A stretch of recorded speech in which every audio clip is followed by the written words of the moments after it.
Champions trophy 2025-এ Pakistan team কিন্তু ভালো perform করতে পারেনি। তারা কিন্তু গ্রুপ পর্ব থেকেই বিদায় নিতে হয়েছে। পাকিস্তান টিমে যেসব প্লেয়ার আস্থার জায়গা ছিল সেসব প্লেয়ারও কিন্তু ভালো পারফরমেন্স করতে পারেনি। সেই জন্য হয়তো পাকিস্তান ক্রিকেট বোর্ড একটি নতুন সিদ্ধান্ত গ্রহণ করেছেন। সেই সিদ্ধান্তটি হলো আসন্ন নিউজিল্যান্ড সফরে টি-20 এবং ওডিআই দলের জন্য নতুন স্কোয়াড ঘোষণা করেছেন। 16 মার্চ থেকে 5 এপ্রিল নিউজিল্যান্ডের বিপক্ষে 5টি টি-20 এবং 3টি ওডিআই খেলবে পাকিস্তান দল। টি-20 দলের জন্য যেই স্কোয়াড ঘোষণা করা হয়েছে সেই টি-20 দলের স্কোয়াডে বাবর আজম, মোহাম্মদ রিজওয়ান, এমনকি নাসিম শাহর মতো প্লেয়ারদেরও রাখা হয়নি। চ্যাম্পিয়ন্স ট্রফিতে ব্যর্থতার কারণেই কি পাকিস্তান ক্রিকেট বোর্ড এমন সিদ্ধান্ত নিয়েছেন? আমরা যদি লক্ষ্য করি বাবর আজম এবং মোহাম্মদ রিজওয়ানের যে ব্যাটিং চ্যাম্পিয়ন্স ট্রফি এবং বিগত ত্রিদেশীয় সিরিজে তাদের পারফরমেন্স কিন্তু ভালো ছিল, কিন্তু তারা কম স্ট্রাইক রেটে ব্যাট করেছে। সেই জন্য পাকিস্তান ক্রিকেট বোর্ড আসন্ন টি-20 বিশ্বকাপকে সামনে রেখেই কি তাদের বাদ দিয়েছেন? তারা কি কোনো রিস্ক নিতে চাচ্ছেন না? পাকিস্তান ক্রিকেট বোর্ড কি টি-20-র জন্য নতুন দল তৈরি করার চেষ্টা করছেন? বাবর আজম, মোহাম্মদ রিজওয়ান কি টি-20 দলের জন্য ফিট না? এই সম্পর্কে আপনাদের মতামত অবশ্যই কমেন্ট বক্সে জানাবেন।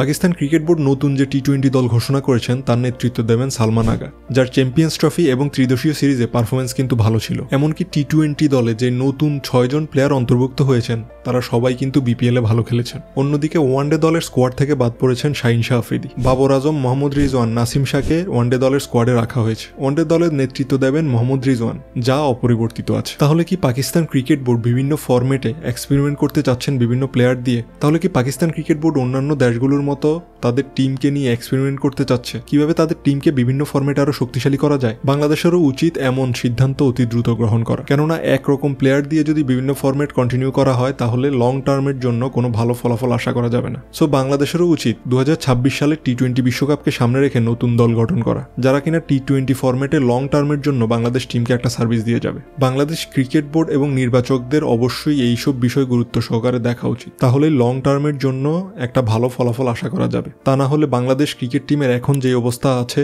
10 বছর পরেই কোনো ইমপ্রুভ হবে না, একই রকম অবস্থায় থাকবে।